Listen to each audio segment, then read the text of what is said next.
punya duit 100 juta. Mau kemana sih gitu kan dalam kondisi kayak sekarang. Memang kalau diperhatikan dalam kondisi yang seperti ini mau nggak mau kita nggak bisa ngelihat dalam horizon yang cukup panjang. Nggak bisa. Oh. Karena uncertainty-nya makin hari makin nggak pasti gitu loh. Kadang dibilang ceasefire, kadang ditembak lagi gitu kan. Kita nggak tahu apakah eskalasinya akan lebih tinggi, apakah turun, apakah nanti MSCI di bulan Juni udah approve untuk melanjutkan rating kepada kita seperti itu. Jadi lihat dalam koridor jangka pendek dulu. Jangka pendek ya. Nah, jangka pendek tadi kita sesuaikan dengan sektor-sektor apa yang misalkan diuntungkan. Yang misalkan kayak contoh nih, misalkan kalau ditanya, Om pilih yang mana? Yang pasti sih kalau saya pribadi, saya nggak dulu deh saham perbankan, takutnya masih dikasih lebih murah, takutnya gitu kan. Gitu kan. Tapi ada nih saham-saham misalkan yang masih menarik. Oh, yang pertama mungkin kita bisa lihat saham-saham defensif yang secara fundamental bagus gitu ya. Kemudian juga trennya juga ada kecenderungan masih untuk naik gitu ya, kita lihat seperti itu. Yang kedua juga kita bisa lihat saham-saham sektor energi gitu kan. Karena kan dengan makin masih tingginya harga energi diharapkan juga akan memberikan impact ke saham-saham seperti itu ya, saham-saham perminyakan kayak batu bara kayak atau saham-saham gas seperti itu. Yang ketiga yang bisa kita perhatikan juga mungkin saham-saham yang akan diuntungkan dengan adanya transisi energi. Kita lihat kan sekarang nih, solar udah nggak diimpor lagi, mau diganti dengan biodiesel. Apa yang diuntungkan ya saham-saham CPO gitu kan. Seperti P50 itu. Ya. Betul. Dan yang mungkin yang terakhir itu adalah kita juga bisa melihat saham-saham yang secara tematika tadi ya diuntungkan dengan kebijakan-kebijakan strategis nasional. Karena kan ini yang akan menjadi kita sebut sebagai cuan resource lah, cuan source lah sekarang lah. Ketimbang kita berfokus kepada saham-saham yang mungkin dulu dianggap sebagai saham yang kebal terhadap kondisi apapun gitu ya.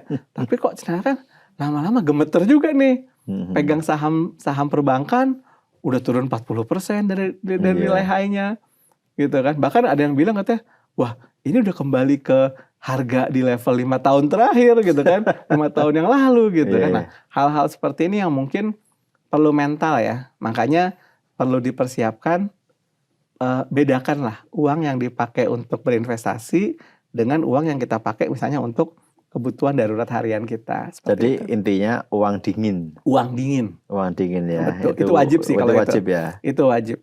Jadi nggak gemeteran, turun, nggak buru-buru pengen cut loss gitu kan. Atau misalkan geringgingan ketika cuan 2% buru-buru pengen di TP kayak gitu kan. Mending uang dingin seperti itu. Jadi tadi kalau kita bicara 100 juta, mungkin juga nggak seluruhnya harus masuk saham ya? Betul, boleh. Dan itu disesuaikan dengan profil ya. Mungkin kayak usia kayak saya gini punya uang mungkin harus kan gini. Ketika kita punya uang di usia tertentu, mana ada dua yang harus kita lihat. Seberapa lama lagi kita masih bisa punya income aktif. Penghasilan rutin maksudnya? Betul gitu kan ya. Kemudian yang kedua, seberapa besar toleransi kita untuk terhadap kehilangan nilai aset kita. Nah, ketika kita usia masih muda, kemungkinan kita untuk punya income aktif masih panjang. Jadi mau berspekulasi juga masih bisa lebih tinggi. Tapi ketika usia sudah dekat 50, apalagi udah kepala 5 seperti itu ya, ya jangan 100 jutanya semuanya dicemplungin di di saham terus tiba-tiba sahamnya pendekatannya juga nggak lihat fundamental, nggak tadi kan main FOMO aja gitu kan. Saya kemarin ketemu teman banyak tuh baru dapat uang pendi, ya uang pensiun gitu ya. Saya bilang, jangan semuanya dicemplungin di saham bro, tak bilang gitu kan. Ntar kalau hilang semua, saya bilang. Mending didiversifikasi. Ada yang dimasukin di obligasi kayak di reksadana kayak atau di mana. Supaya apa? Karena you udah nggak punya income aktif sekarang. Ya jangan uang pensiun semua dimasukin ke saham dengan harapan si ini enak loh bisa cuan sekian sebulan gitu kan. Nah itu yang sebenarnya perlu diinin. Jadi gini, kadang orang terjebak hanya ngelihat cuannya saja. Betul. Padahal di sisi lain juga ada namanya risiko gitu. Betul. Nah, kalau Om Lukman melihat risiko ini justru harus dikedepankan duluan ya. Betul. Karena kita harus tahu risiko kayak gini ya. Saya dulu ketika mulai investasi atau mulai trading, saya taruh uang. Kalau uang itu hilang, dalam arti saya rugi, uang belajar saya, ini tidak akan mengganggu kualitas hidup saya. Gitulah. Ya. Dan ketika memasukkan uang di pasar modal, saya selalu punya 2 akun. Saya punya 2 akun. Akun trading itu saya punya value selalu sama. Jadi kalau saya tahu 100 juta, ini buat trading. Jadi 100 juta atau 100 juta? 100 juta aja. Kalau nanti jadi dapat trading 110 juta, diambil? Ambil. Oh, diambil? Aku ambil.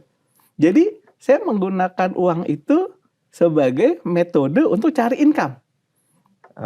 Ya. Jadi kalau orang ada yang bilang, cuannya digulung lagi. Aku enggak.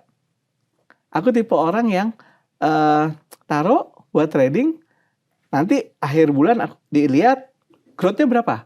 Oh, jadi 111 juta. 11 jutanya ambil. Oh gitu ya. Ya. Tapi ngeliatnya bulanan? Bulanan. Ya, nanti ketika bulan depan dihitung tinggal 80 juta, jangan top up. Jangan top up. Kita harus berusaha untuk membalikkan 80 itu jadi 100 lagi. Pakai cara apa? Nah, dengan cara seperti itu resikonya manageable. Jadi itu tadi. Jadi satu akun trading, satu akun yang memang investasi, long term investment. Nah, itu aku di CA biasanya, dollar cost average di situ.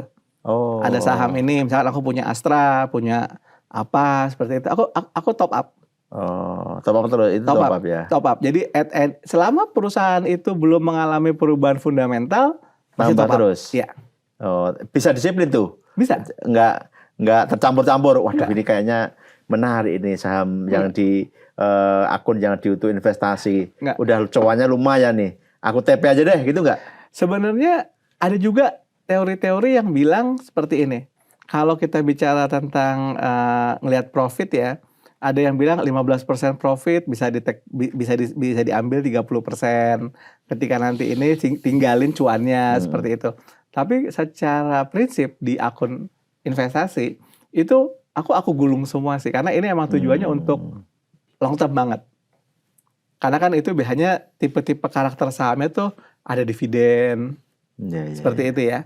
Kemudian juga memang secara historikal mungkin dia nggak pernah break dari level moving average tertentu lah, misalkan seperti itu ya.